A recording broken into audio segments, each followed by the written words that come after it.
مختلف جگہوں پر رکتے اور ویڈیوز وغیرہ بناتے کیونکہ ہمیں لگا تھا کہ ہمارا یہ سفر اتنا زیادہ لمبا نہیں ہونے والا۔ ہمیں راستے میں دو بندے اور ملے جنہوں نے ہمارے ساتھ تھوڑا سا سفر کیا تھا کہ ان کا بائک خراب ہو گیا اور انہوں نے واپس جانے کو ہی ترجیح دی۔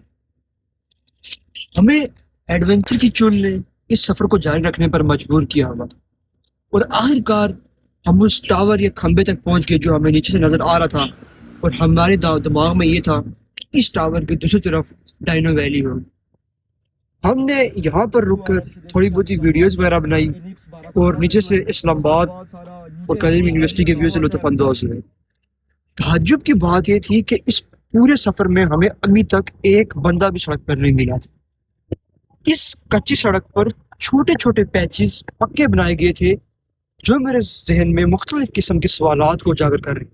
جب ہم ٹاور کے پاس پہنچے تو ہم نے دیکھا وہاں آگے کوئی ڈائنو ویلی والا نہیں تھا، بلکہ تا حد نگاہ پہاڑ، بلند و بالا پہاڑی تھے، اور ان پہاڑوں پر سے گزرتی ہوئی وہی کچی پھٹی پرانی سڑک۔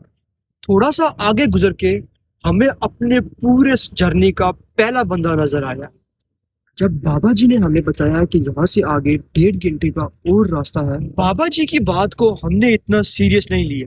یہاں آپ سن سکتے ہیں کہ میرا دوست بابا جی کے بارے میں کیا ریویو دیتا ہے۔ 1.5 گھنٹہ انکل ہی کہہ رہے تھا، انکل کہڑا ہوئے تک موٹر سائیکل سفر کی کہنا تھا یہاں سے سکول تک روڈ پکی ہے اور اس کے سکول کے بعد روڈ کچی شروع ہو جائے گی، جبکہ ہم بابا جی پہ ہنس پڑے کہ یہ سڑک کو پکی کہہ رہے ہیں۔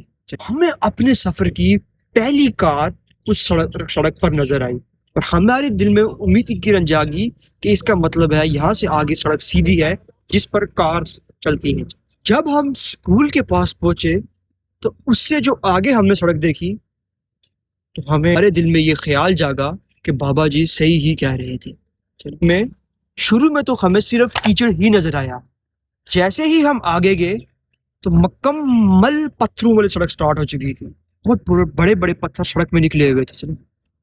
اس سڑک پر بائکس کے اوپر بیٹھ کر بائک چلانا امپاسبل تھا، تو اس کی وجہ سے ایک بندے نے بائک کو ہینڈل سے پکڑا اور دوسرا بندہ پیچھے سے بائک کو دھکا لگا رہا۔ کچھ جگہ پر پہاڑی اور پتھر اتنے زیادہ نکل چکے تھے کہ ہمیں تو بائک اٹھا کے آگے لے جانے پڑے۔